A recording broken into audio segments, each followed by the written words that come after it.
আজকে 6ই ডিসেম্বর।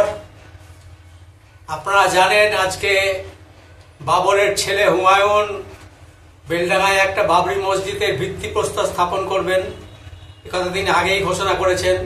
সেই নিয়ে বিতর্ক কম হয়নি, বিরোধিতা বিতর্ক, বাবরি মসজিদ করতে দেব না, এসব কথা অনেক হয়েছে। শঙ্করাচার্য মন্তব্য করেছেন, শুভেন্দু সুকান্ত তো করেছেনই, সকলেই করছেন। তবে একটা মূল সুর যেটা ভাবার মতো, যেটা বলেছেন যে বাবরি মসজিদ নাম দেওয়া চলবে না, মসজিদ করতে পারেন, মসজিদ করাতে কোনো সমস্যা নেই। ধর্মস্থান করবে কেউ, এটাতে বাধা দেওয়ার কি আছে? ধর্মস্থান হতেই পারে, আপনি মন্দির বানাতে পারবেন, তারা মসজিদ বানাতে পারবে, এটা তো স্বাভাবিক। কিন্তু বাবরি মসজিদ কেন? এবার তারা ভুলে যাচ্ছেন যে হুমায়ুন তো আসলে বাবরের ছেলে। তাহলে হুমায়ুন বাবার নামে মসজিদ যদি করেন তাহলে অন্যায় কিছু হলো কি?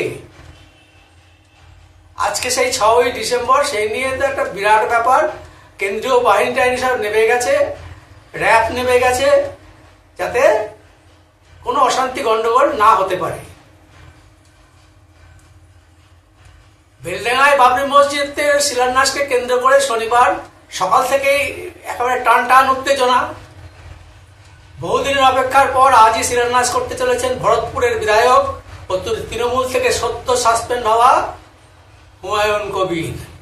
সেই বিখ্যাত বিতর্ক সৃষ্টিকারী লোক, আপনারা জানেন, বিভিন্ন সময় বিভিন্ন মন্তব্য করে খবরের প্রথমে থাকেন, প্রায় শিরোনামে চলে আসেন প্রায়। তার দাবি বেলডাঙার এই অনুষ্ঠানে প্রায় 3 লক্ষ মানুষের সমাগম হবে। বিশাল জনসমাবেশের আগে এলাকা জুড়ে কড়া নিরাপত্তা বলয় গড়ে তুলেছে পুলিশ। আদালতের নির্দেশ মেনে পুরো শিলান্যাসস্থলকে ঘিরে মোতায়েন করা হয়েছে অতিরিক্ত বাহিনী। এই পরিস্থিতির মধ্যেই শনিবার সকালে টুইটার হ্যান্ডেলে বিশেষ বার্তা দিলেন মুখ্যমন্ত্রী মমতা বন্দ্যোপাধ্যায়। মুখ্যমন্ত্রী মমতা বন্দ্যোপাধ্যায় এদিন সকালে টুইটার হ্যান্ডেল পোস্টে সরাসরি হুমায়ুন কবিরকে বা বাবরি মসজিদ শিলান্যাস কোনো বিষয়ে মন্তব্য করেননি।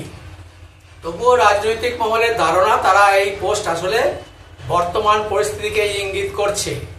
কারণ মমতা লিখছেন, একতাই শক্তি। একই সঙ্গে মনে করিয়ে দিয়েছেন 6ই ডিসেম্বর অযোধ্যার বাবরি মসজিদ ধ্বংসের দিনটিকে সংহতি ও সম্প্রীতি দিবস হিসেবে পালন করাই হয়। তিনি আরো লিখেছেন, বাংলার মাটি সবসময় একতার বার্তা দিয়েছে। রবীন্দ্রনাথ, নজরুল, রামকৃষ্ণ, বিবেকানন্দের মাটি কখনো বিভেদের কাছে মাথা নত করেনি, ভবিষ্যতেও করবে না। মুখ্যমন্ত্রী আরো লিখেছেন, বাংলায় হিন্দু, মুসলিম, শিখ, খ্রিস্টান, জৈন, বৌদ্ধ সবাই কাঁধে কাঁধ মিলিয়ে চলতে জানে। আনন্দ ভাগ করে নিতে হবে, কারণ বাংলার বিশ্বাস ধর্ম যার যার, উৎসব সবার। এই স্লোগানটা অবশ্য মমতা ব্যানার্জির। এটা বাংলা বিশ্বাস করে কিনা সেটা পরে প্রশ্ন নয়। মমতা ব্যানার্জি যে স্লোগানটা দেন সেটাই জাতীয় স্লোগান হয়ে যায় বাংলায়। অতএব তিনি বলেছিলেন ধর্ম যার যার, উৎসব সবার, সুতরাং সেটাই বাংলার স্লোগান হয়ে গেছে। তারপরে তিনি কড়া মন্তব্য করে বলেন, যারা সাম্প্রদায়িকতার আগুন জ্বালিয়ে দেশকে ধ্বংস করতে চাইছে তাদের বিরুদ্ধে লড়াই চলবে। এই পুরো বার্তার কোথাও হুমায়ুন বা শিলান্যাসের উল্লেখ নেই। তবুও রাজনৈতিক বিশেষজ্ঞদের মতে বর্তমান উত্তেজনা ঘিরেই এই মন্তব্য করেছেন মুখ্যমন্ত্রী। এবার আরো উল্লেখ করা যায় যে অতি সম্প্রতি দলীয় শৃঙ্খলা ভঙ্গের অভিযোগে হুমায়ুন কবিরকে আজীবনের জন্য তৃণমূল থেকে সাসপেন্ড করা হয়েছে।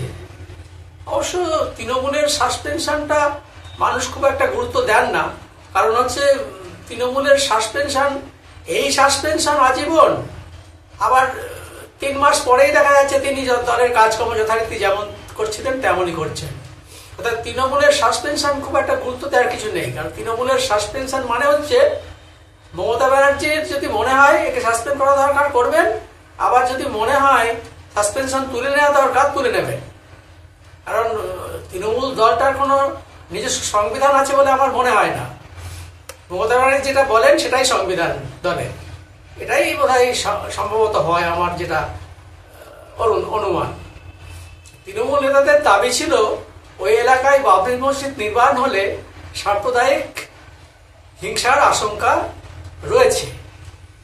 যদিও কলকাতা হাইকোর্ট থেকে শিলান্যাস অনুষ্ঠানের অনুমতি আগেই পেয়ে গিয়েছেন বিধায়ক হুমায়ুন কবির। এইসব মোটামুটি মিলিয়ে শিলান্যাসের দিনে মুখ্যমন্ত্রীর এই কড়া পোস্টকে ঘিরে জল্পনা তৈরি হয়েছে। তিনি আসলে কাকে বললেন? তিনি প্রকারান্তরে বিজেপিকে ঠুকলেন, নাকি হুমায়ুনকে বললেন, নাকি এই টোটাল খেলাটা চলছে দিদিরই নির্দেশে? এটাও অবশ্য বলা মুশকিল। খুব ভালো করে ভাববেন যে এই সময়ে ঠিক এই জিনিসটা কি কারণে করা হলো। হুমায়ুনকে দিয়ে বলিয়ে, হুমায়ুনকে সাসপেন্ড করিয়ে যেগুলো চলছে সেগুলো সব পরিকল্পনা মাফিক চলছে এমন নয় তো তৃণমূলের? সেটাও কিন্তু ভাবনার বিষয়। আপনারা ভেবে দেখবেন গভীরভাবে যে হিন্দু ভোট একত্রিত যাতে না হতে পারে তার চেষ্টা দিদি বিভিন্নভাবে করে যাচ্ছেন। এবার হিন্দু ভোট এক হয়ে গেলে মুশকিল হবে।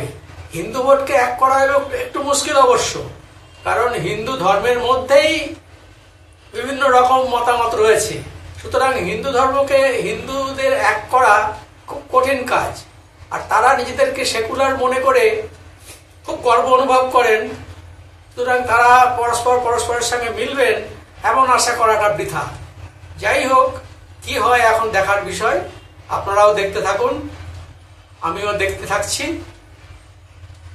এখানেই শেষ করছি আজকে। সঙ্গে থাকবেন ভালো লাগলে। অনেক ধন্যবাদ।